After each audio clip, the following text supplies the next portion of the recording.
Мамлекеттик маанилүү иш-чаралар өткөрүлгөн Эне сай конок үйүндө бүгүн журналисттер иш алып барууда. Саммитти чагылдыруу үчүн жалпысынан массалык маалымат каражаттарынын 500 өкүлү каттоого алынган. Чет элдик кесиптештерибиздин жардамы менен дүйнө калкынын жарымына маалымат жеткирилип жатат.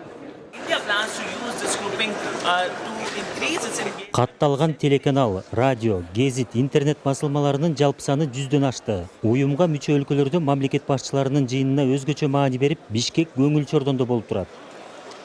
Наш китайский журналист освещались.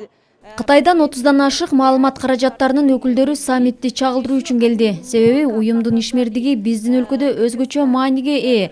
Жыйын достукту бекемдейт деген ишеничтебиз. Мамлекеттерибиздин достугу бекемделип жатканы кубандырат. Ары татаал, ыкчамдыкты талап кылган ишти аркалаган кесиптештерибизде бош убакыт болбойт.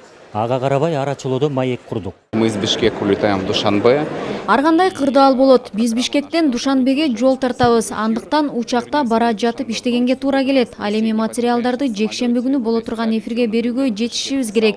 Мен үчүн ар бир саммит маанилүү. Ар бир жыйында жаңы нерселерди көрүүгө болот. Бүгүнкү саммитке дүйнөнүн таасирдүү өлкөлөрүнүн башчылары чогулду. Демек бул жерде дүйнөлүк мааниге ээ билдирүүлөр жасалат. Айрым кесиптештерибиз саммит тууралуу эмес, Кыргызстандын кооздугун, элдин меймандостугун айткысы келди. It's a really pleasant, experience in Bishkek. Мен суктанып турам. Аэропортко келгенден тартып меймандостукту көрүп жатам. Индиядан келген баардык кесиптештерим кубанууда. Бир да көйгөйгө кабылган жокпуз. Жергиликтүү элдин маданиятына кызыгуум артып жатат.